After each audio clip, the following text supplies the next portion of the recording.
Security forces मुल्क को दहशत गर्दों से पाक करने के लिए पुरज़म। डेरा इस्माइल खान में मुख्तलिफ कार्रवाइयों में 27 दहशत गर्द हलाक। ISPR के मुताबिक दराजिंदा में ऑपरेशन के दौरान दहशत गर्दों के ठिकाने तबाह, 17 दहशत गर्द मारे गए। कराची में भी मौसर कार्रवाई, 4 दहशत गर्द हलाक। 2 जवानों ने जाम शहादत नोश किया। हलाक दहशत गर्दों से असलहा, गोला बारूद और धमाका खेज मवाद बरामद। दराबीन में दहशत गर्दों की चौकी पर हमले को नाकाम बनाया गया। फायरिंग के तबादले में 6 दहशत गर्द मारे गए। खुदकुश हमले में 23 सिपाही शहीद। धमाकों के नतीजे में इमारत गिर गई।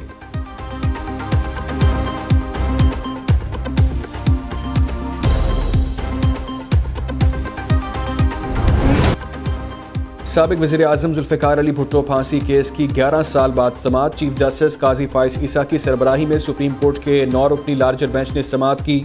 अदालत की वेबसाइट पर समाअत को बराह रास्त दिखाया गया। सुप्रीम कोर्ट की जुल्फ़िकार भुट्टो के वरसा को वकील मुकर्रर की इजाज़त। पहली समाअत के हुक्मनामे में कहा गया, भुट्टो रेफरेंस को हुकूमत ने वापस लिया, ना ही लेना चाहती है। अदालती मुआवनीन को नोटिस जारी करके जवाब लिया जाएगा। मामले के काबिल समाअत होने पर फौजदारी और आइनी माहिरीन की राय क्या होगी। समाअत जनवरी तक मुलतवी करने का फैसला। बिलावल भुट्टो की दरख्वास्त कार्रवाई बराह रास्त नशर होने पर गैर मौसर करार। साबिक सदर आसिफ अली जरदारी और चेयरमैन पीपल्स पार्टी बिलावल भुट्टो समाअत के दौरान कमरा अदालत में मौजूद रहे।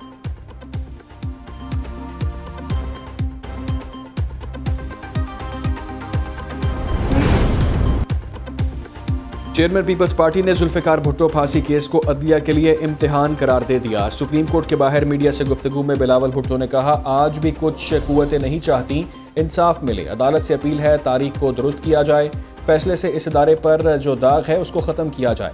जुल्फ़िकार भुट्टो ने अपने असूलों पर कभी समझौता नहीं किया। कौम को बताया जाए जुल्फ़िकार भुट्टो बेकसूर थे। इस वक्त निज़ाम इंसाफ को अवाम के सामने रखना चाहते हैं।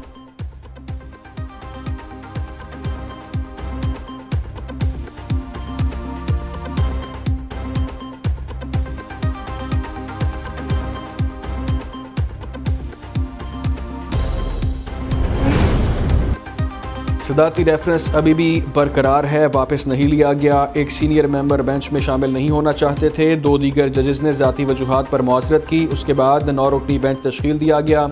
जुल्फ़िकार भुट्टो फांसी केस की समाअत के दौरान चीफ जस्टिस ने कहा, बेंच की तश्कील पर वजाहत कर दी। रेफरेंस में ताख़ीर पर चीफ जस्टिस ने कहा, लंबे अरसे तक केस दोबारा फिक्स न होने पर बतौर चीफ जस्टिस मुआज़रत चाहता हूँ।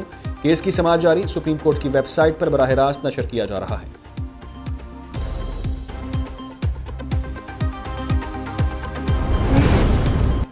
दूसरी नज़रसानी की सुप्रीम कोर्ट पाकिस्तान में कोई गुंजाइश नहीं। जस्टिस मंसूर अली शाह के जुल्फ़िकार भुट्टो केस में रिमार्क्स।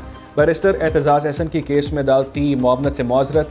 चीफ जस्टिस ने कहा, देखेंगे जो अदालती मुआवन दस्तयाब नहीं उनके मुतबादिल कौन होंगे। वकील मखदूम अली खान और अली अहमद कुर्द ने अदालती मुआवनत की हामी भर ली। चीफ जस्टिस ने कहा, अदालत की मुआवनत के लिए मुशावरत के बाद मजीद नाम देंगे।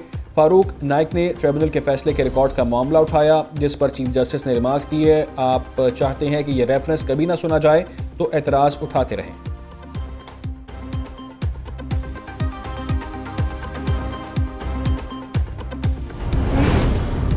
इस्लामाबाद हाई कोर्ट में अल अजीज़िया रेफरेंस में अपील पर समाअत। मुस्लिम लीग नून के कायद नवाज शरीफ अदालत में पेश। गुज़िश्ता समाअत पर अदालत ने अपीलों को मेरिट पर सुनने का फैसला किया था।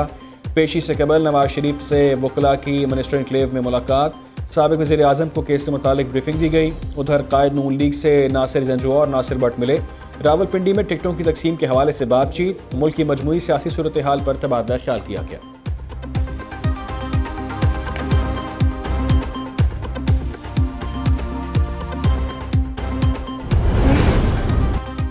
साइफर केस में साबिक चेयरमैन PTI और शाह महमूद कुरैशी पर फर्द जुर्म आयद नहीं हो सकी।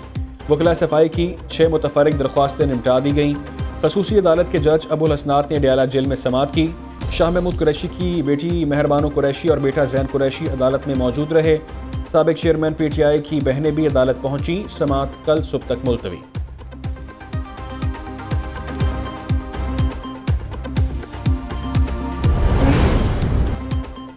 बल्ले के निशान का सर्टिफिकेट जल्द अलॉट किया जाए। Chairman PTI barrister Gohar Ali का मुतालबा। मीडिया से गुफ्तगू में कहा, अगर बल्ले के निशान को छीनने की कोशिश की तो आवाम के साथ ज्यादती होगी। इंतखाबात के हवाले से कहा, हमें लेवल प्लेइंग फील्ड नहीं मिल रही जिस तरह दूसरों को मिल रही है। PTI के वकील अली जफर बोले, इलेक्शन कमीशन का काम इंट्रा पार्टी इंतखाबात पर सर्टिफिकेट देना होता है। बाकी सियासी जमातों से इंट्रा पार्टी इंतखाबात बारे पूछा नहीं जा रहा। इलेक्शन कमीशन दरख्वास्तों पर समाअत कैसे कर सकता है।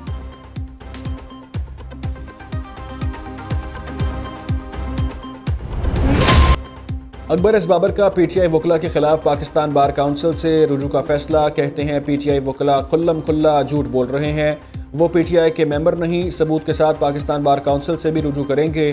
तमाम जमातों की इंट्रा पार्टी इलेक्शन दोबारा कराने का मुतालिबा। कहा तहरीक इंसाफ नौजवानों को मजीद गुमराह ना करे।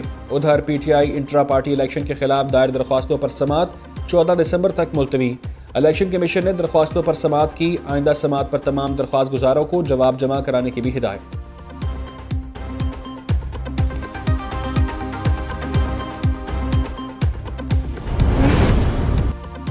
फवाद चौधरी की मुआजरत कबूल नहीं हुई। चीफ इलेक्शन कमिश्नर ने तौहीन इलेक्शन कमीशन केस में कहा, हमने शो कॉज दिया था, उसका जवाब दें। फवाद चौधरी के वकील ने कहा, मुझे फैसले की कॉपी नहीं मिली। फैसल चौधरी के डियाला जेल में समाअत के लिए जाने की इजाज़त देने की इस्तदा। चीफ इलेक्शन कमिश्नर ने कहा, आप दरख्वास्त दे दें, हम उस पर ऑर्डर कर देंगे। क्यों ना ये केस दूसरे केस के साथ अडियाला जेल में लगा लें।